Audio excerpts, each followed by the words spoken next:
The Impossible Mission Force returns in another globe-trotting adventure. As you would expect from a Mission Impossible film, Fallout provides some very impressive and very expensive looking stunts. This one, however, also has a very expensive mustache.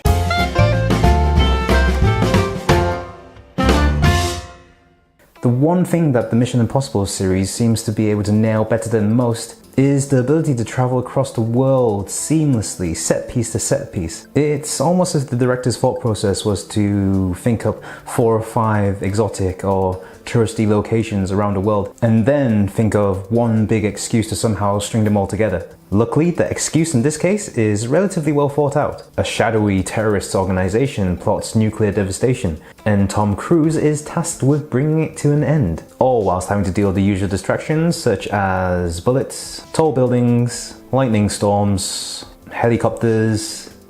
You get the idea. What I found pleasantly surprising though is how utterly absorbed I was in the action. At no point did I flinch about the team's ability to succeed or survive, yet the tension I felt was not only palpable but very, very real. It's testament really to how well paced, shot and directed the action sequences were. Don't get me wrong, nothing here is particularly innovative. The car chase, the timed bomb sequence, the bad guy interrogation, all come as standard, but they're executed so sharply that it's really difficult not to get excited about it. Something else that should generate some excitement, particularly for Mission Impossible fans, is the fact that it references and brings together so many of the narrative threads from previous titles. Don't be put off though if you're not a devoted follower or you simply forgot the characters. The script does a great job of giving you just enough backstory before plunging you back into the action again. Ethan Hunt isn't just a cookie-cutter super spy this time round. He has a past, and the consequences of his actions resonate throughout the story of Fallout. He also brings along some familiar faces too.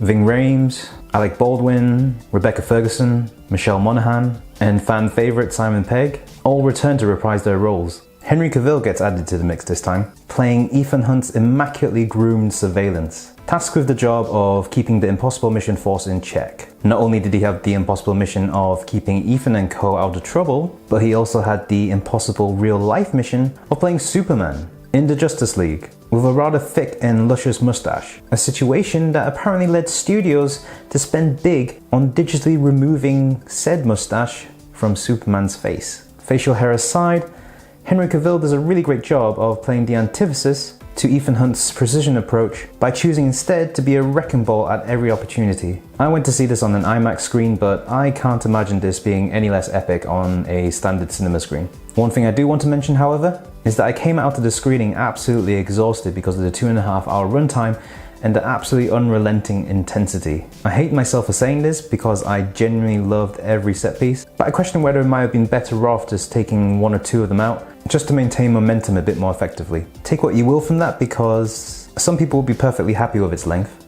and sleep well knowing that they got a serious amount of high quality action that more than makes up for the admission fee. I've got no doubt that this is one of, if not the most impressive action flick of the summer.